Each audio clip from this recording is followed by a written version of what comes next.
What's up guys? In this video, I'm going to give you a simple guide to passing half guard and dealing with the problems you run into along the way. Stay tuned to the end for some games you can play to build your skills. Alright guys, before we get into how to pass the half guard, I want to go over how to pin someone in half guard. We shouldn't assume our opponent is trying to stay in guard, and so they sometimes might try to wrestle up towards us. In that case, I need to be able to pin him flat and control him in order to pass. Now, if I'm looking to pin an opponent, I need two things. I need cross control and I need spinal contortion. Cross control is the idea that I can pin one hip and the opposite side shoulder to keep my opponent flat. If instead I were to pin one hip in the same side shoulder, he can always roll in one direction or the other. And so I'm looking to control across this diagonal part of his body. Now the other piece is spinal contortion. If I'm able to turn my opponent's spine, say by cross-facing him, it makes it very difficult to explode without hurting their neck. So this is gonna keep them from using their athletic movement to escape. Now when we're in half guard, the cross control begins with the far side shoulder. So I'm gonna look to lay my weight, it can be either your head, your chest, or a shoulder, across towards that far side of my opponent. By doing this, I'm looking to flatten his far shoulder down to the mat. Now the near side control is done with my inside leg. I'm going to drop my hip down over top of his, and I'm gonna use my leg to turk and anchor my hip to his.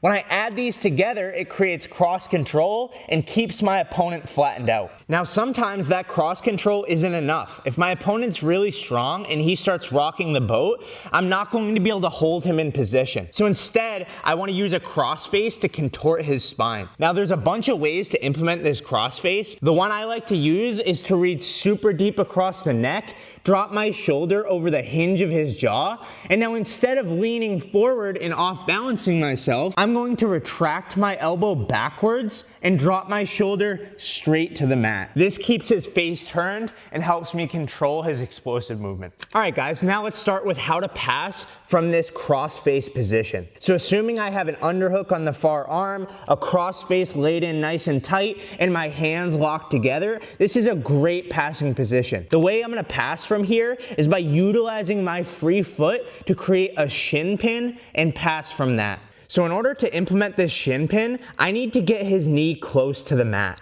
If his knee is pointed upwards, it's going to be very difficult for me to find that thigh to pin it. So one trick I can use to get that thigh low is to turk this leg, pulling my heel towards my butt and flaring it out, and then to hop my hips back. This is gonna bring his knee closer to the mat, and it's gonna allow me the space to lay my shin pin. Now once I have my shin pin, I'm going to immediately try to tripod up, planting weight over this shin as I do. So I plant weight in my upper body and my shin, and I free my own knee. Now from here, I can either cut across to the near side control, or I can cut over the far side to butter mount. Now sometimes your opponent will be stubborn, and as you lay this shin pin, they'll hold on to your leg really tight. In this case, the shin pin alone might not be able to pry your knee free, so I want you to use your toes to find the top side of their calf. Once you have this connection, you can stomp their calf away, unlocking their legs and allowing you to pass.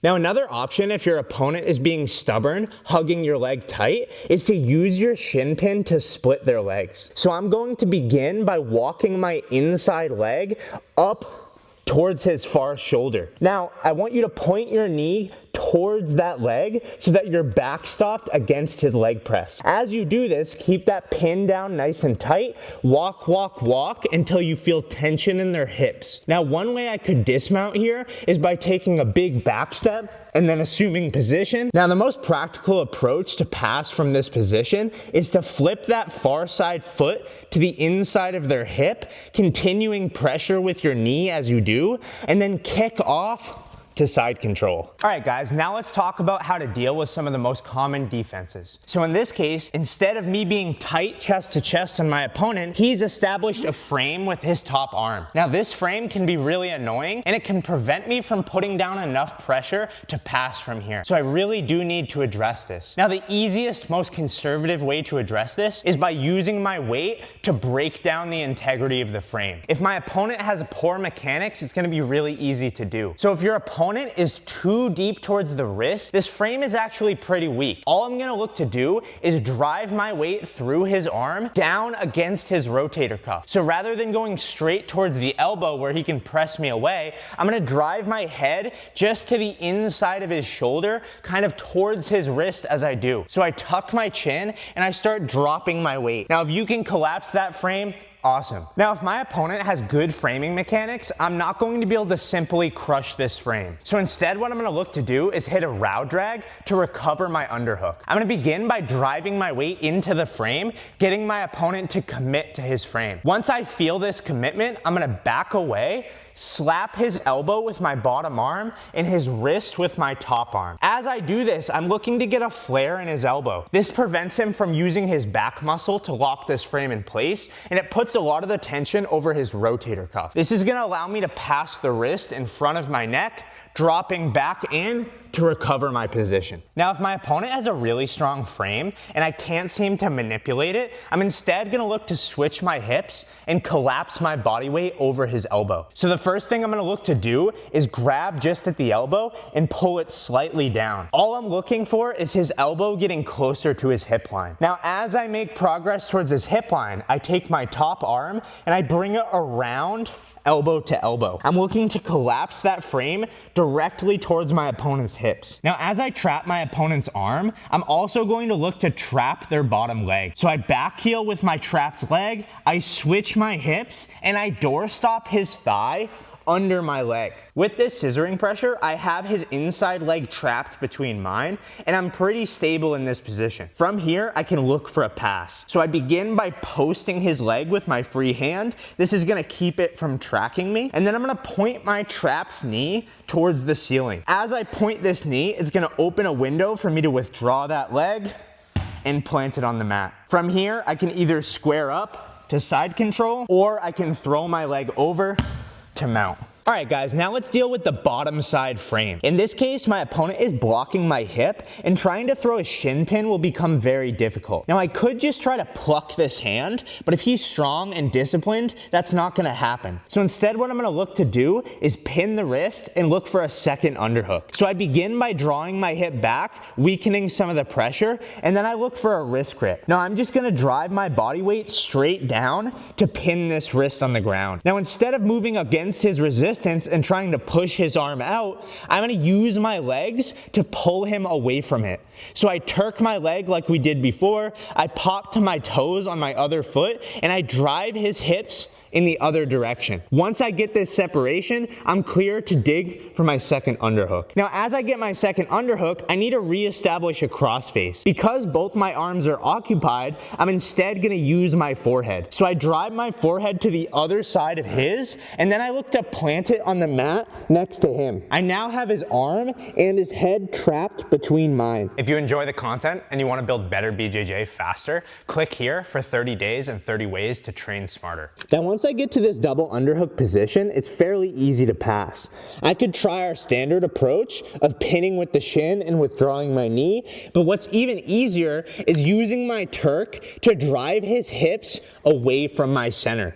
Once they're pointed in this direction, it's very easy to free your leg. Now, in order to keep him backstopped in this direction, I'm gonna withdraw my bottom knee and bring it over the thigh. With this pinch, I'm able to keep his knees pointed away from me. Now, from here, it's super easy to pick up my inside knee and drive it over my opponent's thigh. Now, from here, you can either continue this pressure or flip your far foot over the thigh, prying his legs apart and gaining your mount. Now, if I get all the way to this quarter guard position, sometimes my opponent will hug this ankle too tight for me to pry out. In this case, what I can look to do is tripod up and then look to knee cut across to the near side hip. Alternatively, I can tripod up and I can actually cut my free knee across to the far side hip and use that pressure to free my own foot. Now let's go over the case where I let my opponent get a far side underhook. I need to deal with this right away because he's gonna be able to use this to wrestle up. So in this case, I'm gonna look for a thumb post under his armpit, and I'm gonna use this pressure to drive my weight towards his elbow. This allows me to kill the leverage of this underhook for the time being. Now once I get this, I'm gonna use my free forearm to drive his chin down towards the mat. Once he's flat, I can use my elbow to pummel back to the inside, cutting towards the mat and recovering my underhook. Now, if I get this thumb post, but I'm not able to successfully flatten my opponent, I don't want to risk pummeling to the inside. And so instead, what I'm going to look to do is I'm going to drive my body down towards his hips and collect his legs. Once I lock my hands, I can sprawl out, breaking whatever lock he has, run around the corner, and flatten him to pass. All right, guys, now here are some games to build your skills. The first game, I'm just looking for a pass from this crossface position. So if I can work towards a shin pin and pass the guard, I win. Now, if my opponent is able to sweep me, maybe I off balance myself and he sweeps me over, then I lose. The next game is all about using the double underhook system. So I'm going to begin with double underhooks with my head posted on the near side. And again, I win by pass. So I can walk his legs across, free my knee, and knee cut to pass. Now, if I off balance myself and my opponent is able to tip me over, then I lose. Now, if I'm trying to pass and I leave my opponent space to recover a closed guard, then I also lose. Now, this last game is all about pinning. So I'm just trying to hold half guard as a position and keep my opponent flattened out. If I'm able to hold him here for the full 3 minutes, I win. Now, if my opponent is able to start building height, working his way to either a sweep or a standing position, he wins. Thanks for watching. Click here for 30 days and 30 ways to train smarter, and click here for another video YouTube thinks you'll love.